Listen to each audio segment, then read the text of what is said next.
Shalom, selamat pagi Bapak Ibu, semua jemaat yang dikasihi Tuhan Yesus yang ada di Bahtera Surya Baru, Surabaya. Pak Gembala, Pak Wesley bersama dengan Ibu Elizabeth, terima kasih untuk kesempatan kita bisa bertemu walaupun melalui live streaming. Harapan saya suatu ketika nanti kita akan berjumpa face to face dengan acara ibadah yang lebih indah dan meriah tentunya. Terima kasih untuk kesempatan yang diberikan pada saya. Mari kita berdoa bersama-sama untuk mengawali akan firman Tuhan pada pagi hari ini. Bapak terima kasih, hamba bersyukur untuk hari yang baru, bulan Oktober, minggu pertama. Engkau mengasihi dan menjagai kami. Sesuai firman-Mu, keluar masuk kami Engkau pelihara dan Engkau jaga. Kami meninggalkan bulan September dengan kesehatan, kekuatan, dan sukacita.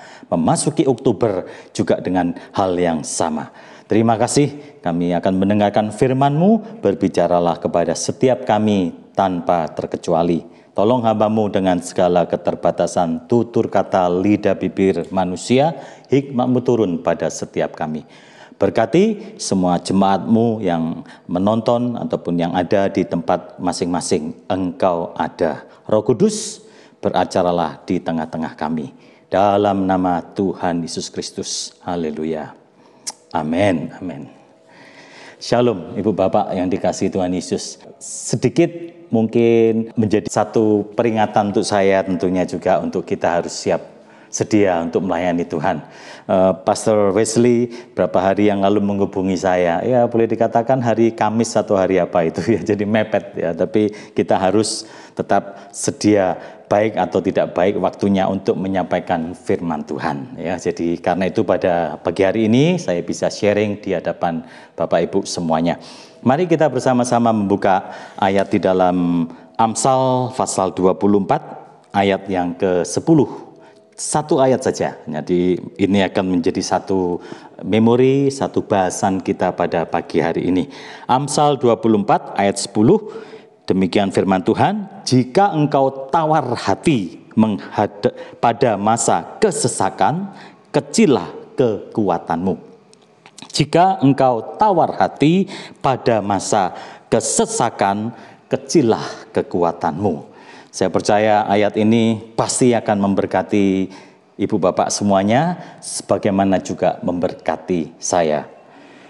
Masa-masa ini adalah masa-masa di mana kita tidak hanya bangsa Indonesia mengalami kesesakan, tidak hanya ASEAN, tidak hanya Eropa, Amerika, tapi seluruh dunia mereka menghadapi kesesakan, mereka menghadapi persoalan yang sama. Dan sikap kita pada saat-saat seperti ini menentukan bagaimana nanti ke depannya. Karena itu setelah saya berdoa oleh Pak Gembala disuruh menyampaikan terserah apa yang Tuhan mau, dan akhirnya saya hari Kamis malam itu berdoa masih belum ada jawaban, baru Jumat pagi baru saya dapat bagaimana saya harus menyampaikan, jika engkau tawar hati pada masa kesesakan, kecillah kekuatanmu. Itu ditulis oleh Salomo, salah satu orang yang luar biasa, orang yang konglomerat zaman dahulu kala, paling kaya di dunia, itu sudah menuliskan seperti ini. Apa yang menjadi satu pemikiran bagi saya berhubungan dengan, tentu kita semua tidak bisa menyangkal COVID-19 benar-benar mempengaruhi segala aspek hidup kita. Saya bersyukur JKI Bahtera Surya Baru sudah kita resmikan, nggak salah Februari awal tahun 2020. Itu sudah berjalan sudah hampir 8 bulan. Jadi setelah terakhir dari Bahtera Surya Baru itu, kita akan meresmikan yang lain, tapi karena COVID akhirnya semuanya diundur sampai saat ini. Jadi sudah hampir 8 bulan kita itu betul-betul tidak bisa berbuat apa-apa. Memang boleh dikatakan menjadi satu problema yang besar bagi kita, tapi percayalah dengan Tuhan menyertai kita, kita bisa menghadapi segala sesuatu yang ada. Dan persoalan ini pun juga kita akan bisa selesaikan. Kita berdoa semuanya bisa berjalan dengan baik sesuai dengan waktu Tuhan untuk kita. Ibu Bapak, jika engkau tawar hati pada masa kesesakan, kecillah kekuatanmu. Bahasa Inggrisnya, if you faint in the day of adversity, your strength is small. Jadi pada saat kita di hari peperangan, di hari kesusahan, di hari malapetaka, di hari pencobaan, itu kita lemah, kita tawar hati, kita putus asa, itu kekuatan kita akan tidak ada. Dan itu kita akan lemah, dan itu akan berakibat kita akan kalah. Jadi pada pagi hari ini firman Tuhan dengan judul Jangan Tawar Hati. Karena kalau kita tawar hati, kekuatan kita akan kecil dan kita akan kalah. Tapi sebaliknya, kita harus tidak boleh tawar hati. Nanti akan saya berikan 3 poin bagaimana kita mengatasi akan tawar hati itu. Di dalam kitab suci disebutkan bagaimana orang yang tawar hati, mereka akan hancur dan binasa. Ibu bapak bisa ingat kisah bagaimana tentang ke-12 pengintai di dalam kitab Bilangan pasal 13 ya. Nanti mungkin bisa dibaca di rumah ya. Bilangan pasal 13 itu disebutkan 12 pengintai. Dan boleh dikatakan semuanya pergi bersama-sama, disuruh oleh Musa untuk mengintai tanah Kanaan. Selama berapa? 40 hari. Ya, tidak heran bangsa Israel pun juga berada di padang gurun selama 40 hari. 40 adalah kuarantana. Kuarantana itu adalah 40 angka pencobaan seperti Tuhan Yesus dicobai di padang gurun 40 hari kuarantana. Dan karantina itu asalnya dari itu juga 40 hari. Karena ada dulu wabah Black Death di Eropa, maka orang-orang yang mau mendarat di satu tempat, terutama di daerah Italia, Spanyol, itu mereka harus dikarantina selama 40 hari. Itu karantin ya. Kalau sekarang mungkin 2 minggu ya. Bangsa Israel ke-12 pengintai itu, mereka mengintai sama-sama, mereka jalan sama-sama, mereka melihat yang sama, tetapi waktu mereka kembali kepada Musa, 10 menyampaikan berita yang buruk dan 2 memberikan berita yang baik, yaitu siapa? Yosua dan Kaleb. Dengan adanya tawar hati yang sudah ditimbulkan oleh 10 pengintai yang lain itu membuat bangsa Israel ketakutan. Tetapi kita bersyukur bagaimana Kaleb dan Yosua, dia tidak tawar hati menghadapi apa yang ada di depan. Dan kita tahu singkat cerita bagaimana 10 pengintai yang lain itu semuanya mati. Keturunan mereka juga banyak yang mati. Hanya Yosua dan Kaleb yang bisa masuk tanah perjanjian. Musa pun juga tidak bisa masuk tanah perjanjian. Karena itu, jikalau engkau tawar hati pada masa kesesakan, pada masa persoalan, pada masa pencobaan, pada masa pergumulan, pada masa peperangan, maka kecillah kekuatanmu. Harapan saya, walaupun kita menghadapi persoalan yang sama di seluruh dunia ini, ibu bapak, saudara jangan berkecil hati. Kita masih memiliki Tuhan yang berkuasa, Tuhan yang berdaulat, pencipta langit dan bumi yang luar biasa itu. Jangan ada tawar hati di dalam hidup kita. Tidak heran, di dalam ayat-ayat yang lain juga disebutkan, kalau ibu bapak melihat itu, umat-umat Israel yang mereka akan berperang, saya bacakan di Ulangan pasal yang ke-20, itu disebutkan juga sebelum mereka berperang, maka haruslah diberitahukan agar mereka tidak tawar hati. Ulangan pasal 20 ayat ke-8 disebutkan, itu memang perikopnya adalah hukum perang. Disebutkan lagi para pengatur pasukan itu harus berbicara kepada tentara demikian. Siapa takut dan lemah hati, ia boleh pergi dan pulang ke rumahnya, supaya hati saudara-saudaranya jangan tawar seperti hatinya. Ibu bapak, tawar hati itu mempengaruhi yang lain. Kalau kita tidak hati-hati, kita terpengaruh dan kita akan bisa kalah. Karena itu kalau mereka akan berperang, diberitahu. Kalau engkau tawar hati, kalau engkau takut, kalau engkau tidak berani, pulang. Daripada nanti engkau akan mengkamiri, membuat yang lain juga tawar hati seperti umat Israel akhirnya mereka mengeluh kepada Tuhan. Hanya Yosua dan Kaleb yang bisa masuk tanah perjanjian. Jadi pesan, jangan kita tawar hati. Katakan kanan kiri, Ibu Bapak, kalau ada di samping kanan kiri, jangan engkau tawar hati. Ya. Puji Tuhan. Tawar hati sebabnya apa? Saya percaya orang yang tawar hati itu pasti dia mengalami banyak persoalan dalam hidup dan dia tidak bisa menyelesaikan persoalan itu. Dia putus asa, dia tidak punya harapan, dia tidak punya pertolongan, dia tidak punya orang yang mengangkat dia sebagai menopang, mendukung. Orang itu akan tawar hati. Tapi sebaliknya kalau ada nasihat, ada yang menopang, maka orang itu bisa mengalami satu kekuatan dan bangkit dan tidak tawar hati. Banyak sekali kesukaran hidup yang membuat orang itu bisa tawar hati. Mungkin ada satu penolakan dalam hidup kita, atau mungkin kegagalan hidup, atau mungkin kebencian, atau mungkin tidak bisa mengampuni. Itu adalah bagian dari tawar hati. Dan saya percaya orang-orang yang memiliki tawar hati itu, mereka pasti hidupnya tidak akan kuat pada saat menghadapi hari-hari yang ada di depan. Tidak ada saat di mana kita menghadapi peperangan yang harus kita jalani seperti saat ini. Karena itu, hilangkan itu tawar hati. Buang jauh-jauh, singkirkan itu.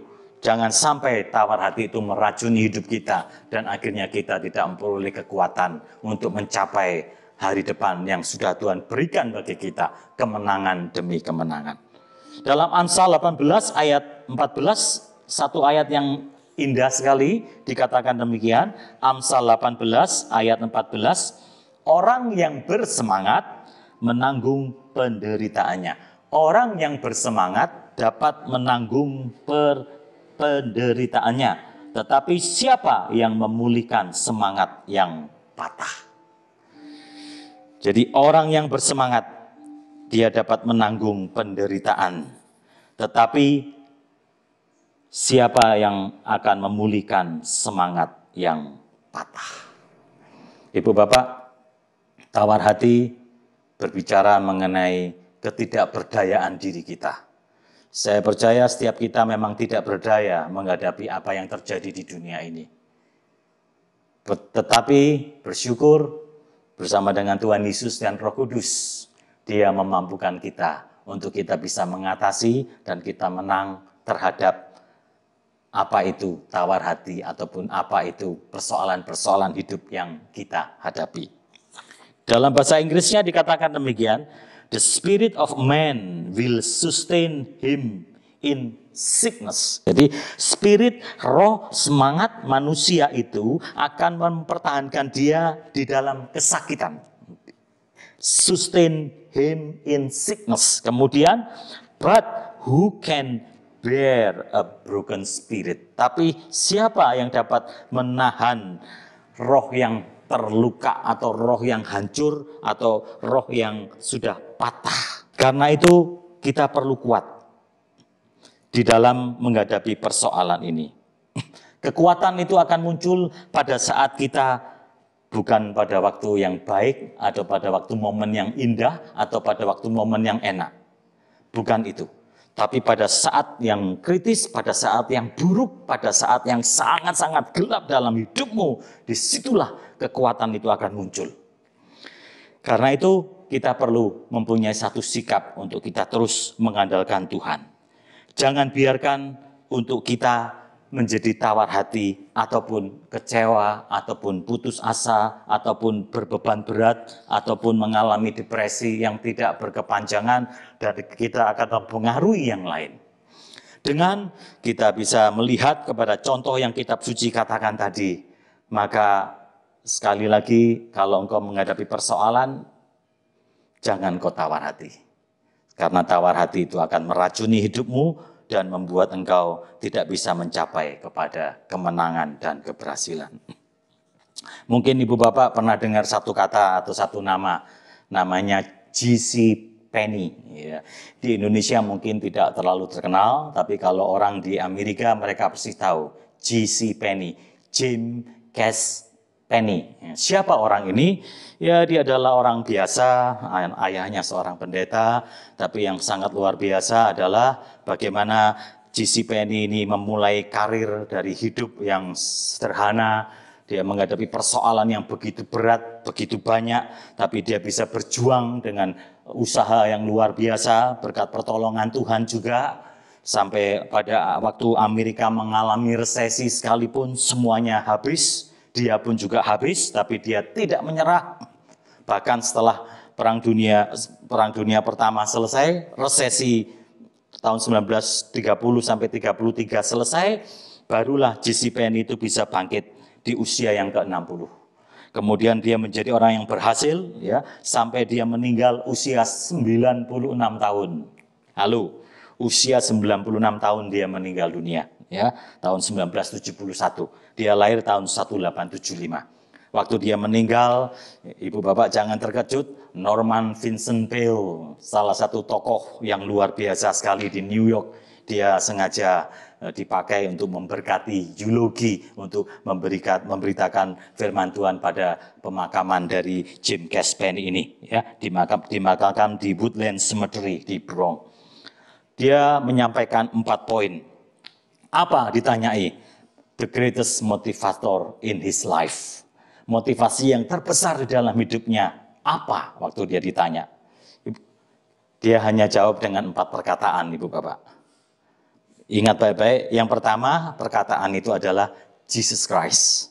Jesus Christ, 1, 2. Kemudian yang kedua, and adversity. Yang kedua, dan kesengsaraan dan kesusahan. Siapa the greatest motivator in his life? Dia katakan, Jesus Christ and adversity. Tuhan Yesus dan kesengsaraan, Tuhan Yesus dan persoalan petaka yang dihadapi. Bagaimana dia dulu menghadapi itu semua, tapi akhirnya dia menjadi orang yang hebat, orang yang berhasil. Bahkan boleh dikatakan sebelum ada Walmart itu J.C. Penney sudah ada di seluruh Amerika. Kurang lebih ada 800 sekian department store. Tahun 1902 itu dia sudah berhasil. Dia, Ibu Bapak, kalau mungkin pernah mendengar beberapa orang membelikan perpuluhan mungkin 10% atau 20%, luar biasa. 30% perpuluhan yang ia berikan tuh pekerjaan Tuhan luar biasa. Tapi Jim Cass Penny, dia memberikan 90% perpuluhannya untuk pekerjaan Tuhan. Jim Cass Penny, who's the greatest motivator in his life? Jesus Christ and adversity. Sengaja kesengsaraan itu terkadang memang ada dalam hidup. Tapi itu bukan membuat kita menjadi kalah atau takut. Tapi itu kita bangkit dan kita bisa menang mengatasinya.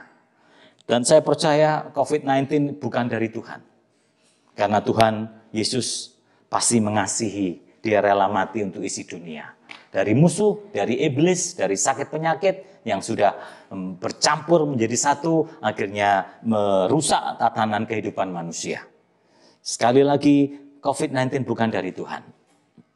Tuhan mengizinkan itu terjadi. Untuk apa? Menyadarkan kita. Untuk membuat kita itu bisa berseru dan mengandalkan Tuhan. Tidak hanya mengandalkan manusia, tidak hanya mengandalkan pendeta, Pak Gembala, atau Bu Gembala, Pak Wesley ataupun Bu Elizabeth, ada apa-apa diandalkan? No. Tapi sekarang kita langsung bisa bersekutu dengan Tuhan. Berhubungan pribadi dengan Tuhan. Mengandalkan Tuhan lebih dari mengandalkan manusia. Tidak juga mengandalkan sinode Bapak Ibu. Tapi Ibu Bapak bisa mengandalkan bagaimana langsung berinteraksi. Tidak salah gereja-gereja yang besar itu mereka membangun. Karena itu memang zaman sudah seperti itu. Dan mereka mampu.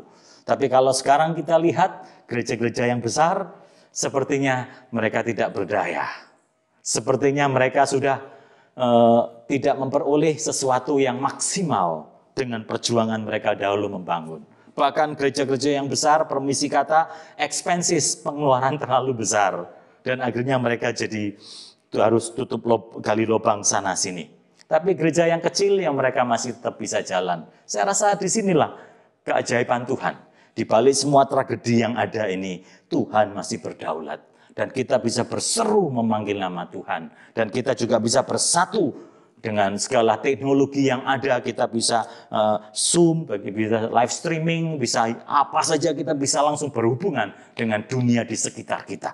Tuhan kita begitu ajaib. Iblis pencuri datang hanya untuk mencuri, membunuh, dan membinasakan. Tapi aku datang memberikan hidup yang berkelimpahan. Sekali lagi, saya percaya COVID-19 bukan dari Tuhan. Iblis yang berusaha untuk menghancurkan. Tapi di balik ini semua, kehendak Tuhan yang terbaik yang terjadi untuk kita. Kita harus kuat, kita harus bertahan. Ibu bapak berkenaan dengan COVID-19, saya percaya kita sudah lihat banyak berita-berita. Tahun 1000 tadi saya singgung tahun abad 13, tahun 1300 sekian itu, Black Death. Itu juga sama.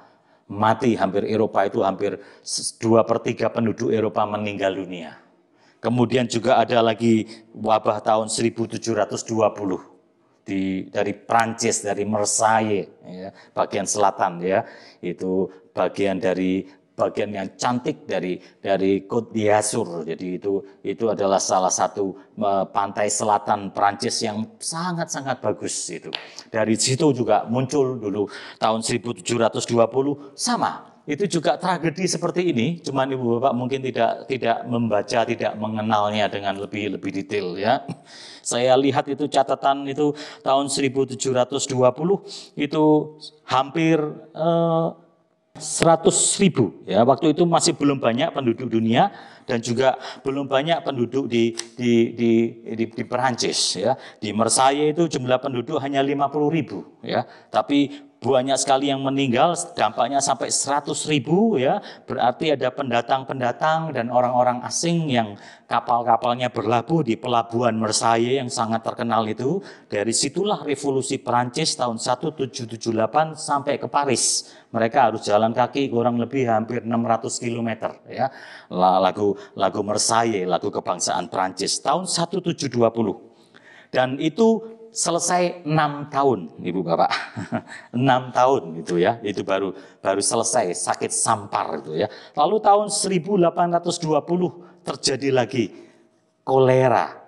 Ya, itu juga sama, itu juga melanda di Amerika, ya, tahun 1820, juga sampai ke Eropa.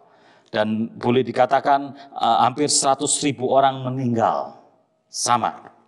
Kejadian-kejadian serupa itu bertahan kurang lebih sampai 6 tahun, ya. 1826 kurang lebih itu baru selesai, ya. Itu diakibatkan karena jalur sutra dari orang-orang India, ya. Itu mereka perdagangan bebas dan mereka akhirnya negara-negara di Eropa tidak waspada dan terjadilah kolera itu tahun 1820. Dan yang paling seru yang mungkin kita juga mengingat tahun 1920, ya, Spanish flu, ya, 1920. Jadi 100 tahun yang lalu, ya, Spanish flu. Itu dulu juga sama, itu selesai hampir 2 tahun, ya. 2 tahun itu selesai sampai tahun 1922, tapi betul-betul bersih 6 tahun kemudian. Itu 50 juta orang meninggal, tidak main-main. Dan di Indonesia dicatat tahun 1920, itu di Indonesia 1,5 juta. 1.500.000 penduduk Indonesia meninggal.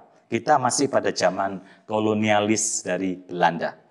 Mengapa seperti itu? Karena obat-obat belum ditemukan dan masih miskin, masih belum ada vaksin, jadi lumrah menyebar dengan begitu.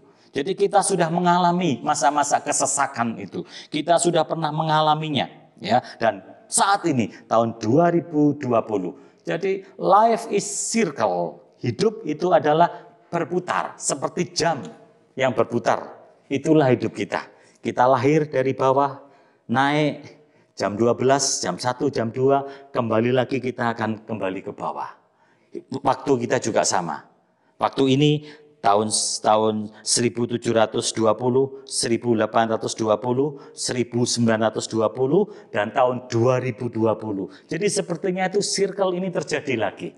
Kita bersyukur dengan obat-obatan, dengan teknologi, dengan dokter yang sudah begitu luar biasa, kita bisa mengurangi dampak kematian. Walaupun sudah ratusan dokter meninggal. Kita salut pada mereka-mereka yang berjuang demi menyelamatkan yang lain. Karena itu Ibu Bapak, kita boleh dikatakan kita mengalami masa kesesakan-kesesakan itu. Tapi kita jangan tawar hati. Karena kalau kita tawar hati, maka kekuatan kita menjadi kecil. Satu buku yang mungkin Ibu Bapak pernah baca atau mungkin bisa dicoba dibaca, satu judul namanya Tough Time Never Lasts, Tough People Do. Itu adalah buku yang dikarang oleh Robert Schuller, salah satu pendiri gereja Crystal Cathedral yang sangat terkenal di California. Ya, dia mengatakan masa sulit tidak pernah berakhir. Tetapi orang yang kuat, dia akan berhasil, dia akan menang. Tough time never lasts, tough people do. Kesulitan, kesukaran, kesengsaraan tidak pernah berakhir, selalu ada dalam hidup. Tetapi orang yang kuat, dia akan berhasil, dia akan bertahan. Indonesia kita juga mengalami masa-masa sulit, masa-masa kesesakan. Tidak saya sampaikan mengenai tahun 1920, terjadi kemudian Perang Dunia tahun 1945, Indonesia merdeka. Itu pun juga tidak mudah. Kita mengalami kesesakan, tapi dengan adanya tokoh proklamasi Pak Soekarno dan Hatta, maka Indonesia bisa merdeka. Maka kesesakan itu sudah selesai. Tapi juga terjadi peristiwa tahun 1965 yang baru 2 hari kemarin kita rayakan. Ya, Gestapo. Tahun 65, saya masih belum lahir, saya lahir tahun 67. Itu adalah masa-masa kesesakan, tapi Indonesia bisa menyelesaikan dan melewati masa-masa itu. Ribuan orang gugur, pahlawan-pahlawan gugur. Kita salut dengan mereka yang sudah berjuang demi kemerdekaan bangsa Indonesia. Kemudian peristiwa 98 juga terjadi resesi di Indonesia.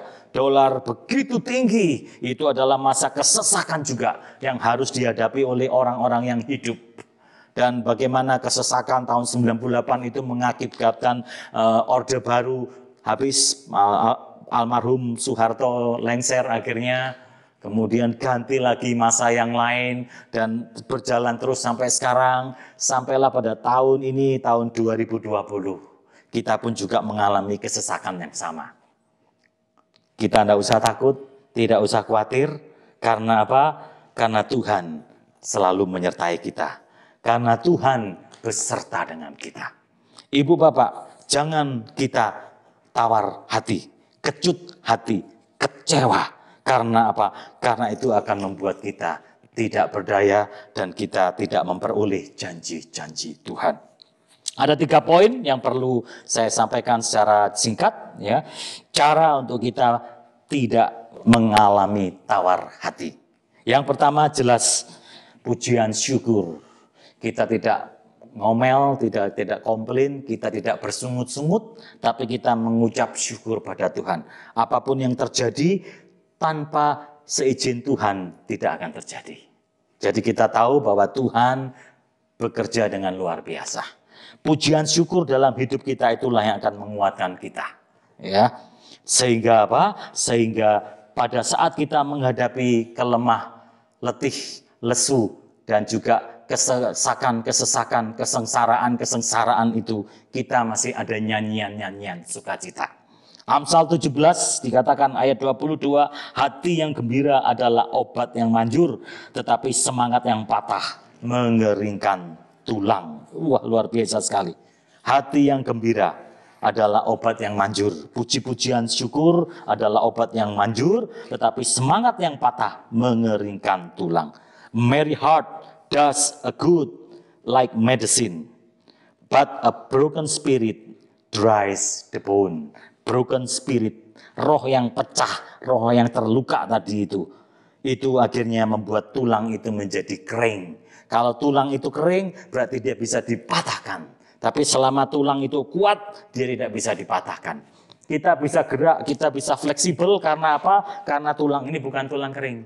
Karena tulangnya masih kuat, masih dibungkus dengan daging, dengan urat, dengan saraf, kita bisa berbuat seperti ini. Tapi kalau ini sudah lepas, kering, pasti patah. hidup kita juga sama. Karena itu jangan sampai pujian, ucapan syukur, sukacita, gembira itu tidak ada dalam ucapan bibir kita. Kita harus berterima kasih pada Tuhan untuk pekerjaan yang sudah kita terima, untuk pimpinan, untuk bos, untuk istri, untuk suami, untuk anak, untuk orang tua. Kita harus berterima kasih pada Tuhan. Kita diberikan kesehatan dan kekuatan sampai detik ini. Kita harus bersyukur. Kalaupun pekerjaan kita mungkin tidak memperoleh untung yang banyak sebagai pengusaha, it's okay. Ada masanya seperti itu. Yang penting kita bisa bertahan, kita kuat. Ibu bapak tidak mudah memang. Saya percaya sampai tahun depan ini masih belum selesai semua. Masih banyak usaha-usaha yang kolaps. Pasti. Tapi pada saat itulah kita jangan tawar hati. Kita harus kuat dan kita harus percaya bahwa Tuhan memberikan kekuatan bagi kita melalui puji-pujian, melalui ucapan syukur. Firman Tuhan di dalam 1 Tesalonika pasal 5 disebutkan juga dengan jelas bagaimana ayat yang ke-16 menyebutkan 17 dan 18, bersukacitalah senantiasa, tetaplah berdoa. 18, mengucap syukurlah dalam segala hal, sebab inilah yang dikehendaki Tuhan di dalam Kristus Yesus bagi kamu. Mengucap syukur dalam segala hal, karena inilah yang dikehendaki oleh Tuhan Yesus. Tuhan gak ingin tuh kita bersungut-sungut seperti bangsa Israel. Mereka bersungut-sungut di padang gurun. Mereka sudah diberi tiang awan dan tiang api. Mereka sudah diberi makan mana, diberi makan burung puyuh. Tapi mereka masih bersungut-sungut. Akhirnya mereka binasa. Akhirnya mereka habis, kecuali Yosua dan Kaleb yang bisa memasuki tanah perjanjian. You cannot going through the wilderness. You cannot going to the promised land without going through wilderness. Kita tidak bisa mencapai tanah perjanjian tanpa melalui padang gurun. Jadi padang gurun itu ada, kesengsaraan itu ada. Itulah yang harus kita lalui untuk kita bisa mencapai tanah perjanjian. Dan percayalah, kekuatan itu akan muncul pada saat masa-masa sulit, proses itu terjadi dalam hidupmu. Kalau engkau kuat, engkau keluar sebagai pemenang. Mengucap syukur yang pertama. Lalu yang kedua, jelas disebutkan juga di sini tadi, tetaplah berdoa. Perbanyak doa. Mohon kekuatan dari Tuhan. Kita bergantung pada Tuhan. Karena doa itu adalah satu kekuatan yang luar biasa. Catherine Kuhlman mengatakan, the greatest power God gives any individu is the power of prayer. Luar biasa. Kekuatan yang terbesar yang Tuhan beri kepada umat manusia, itu adalah kekuatan doa. The greatest power God gives to any individu is the power of prayer. Jangan menyepelekan doa. Doa itu adalah nafas hidup. Prayer is the breath of life. Doa itu adalah nafas hidup. Saya tidak perlu mengajari untuk Bapak Ibu untuk ayo bernafas. Tidak. Ibu Bapak bisa bernafas dengan sendirinya. Otomatis hidup kita juga sama. Kita harus berdoa. Karena itu adalah kekuatan kita. Seperti handphone, kalau kita low bat, maka kita perlu charge. Sehingga baterainya bisa full 100 lagi. Hidup kita juga sama. Kalau kita charge itu hidup kita kepada Tuhan melalui doa, maka kekuatan supranatural itu ada dan kita masih bisa telepon lama. Enggak sampai tulalit, enggak sampai low bat. Ibu Bapak, jangan menyepelekan doa. Tetaplah berdoa. Perbanyak doa. Yang pertama tadi apa? Pujian syukur. Yang kedua, perbanyak doa. Yang ketiga, jelas percaya pada Tuhan Yesus.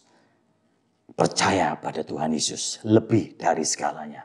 Jangan takut, jangan khawatir apapun itu yang terjadi, tetap percaya pada Tuhan Yesus. Itulah jaminan kekuatan kita. Kalau kita percaya dan mengandalkan Tuhan Yesus dalam hidup ini, satu persatu akan Tuhan selesaikan dalam hidupmu. COVID itu nyata, real. Mungkin Ibu Bapak pernah dengar ya, Pak Adi Sutanto juga sudah pernah kena COVID, nggak salah bulan Mei atau itu ya, tapi puji Tuhan bisa sembuh. Saya nggak nyangka itu kasih karunia luar biasa. Dan beliau juga menjaga fisik, jangan sampai terjadi lagi, yaitu tidak bisa merasakan apa-apa, tahu-tahu panas tinggi, pusing, apa sedikit nggak enak, makanan apa aja nggak kerasa. Tapi setelah beliau dikasih banyak sekali teman-teman jemaat Tuhan di Amerika yang begitu sayang ya, malah itu besannya itu Pak Angga itu memberikan Yan-O, sarang burung, walet. Wah itu jamu ya, karena beliau punya pabrik Yan-O ya Bapak. Jadi akhirnya sembuh dan kuat kembali. Dia bersyukur.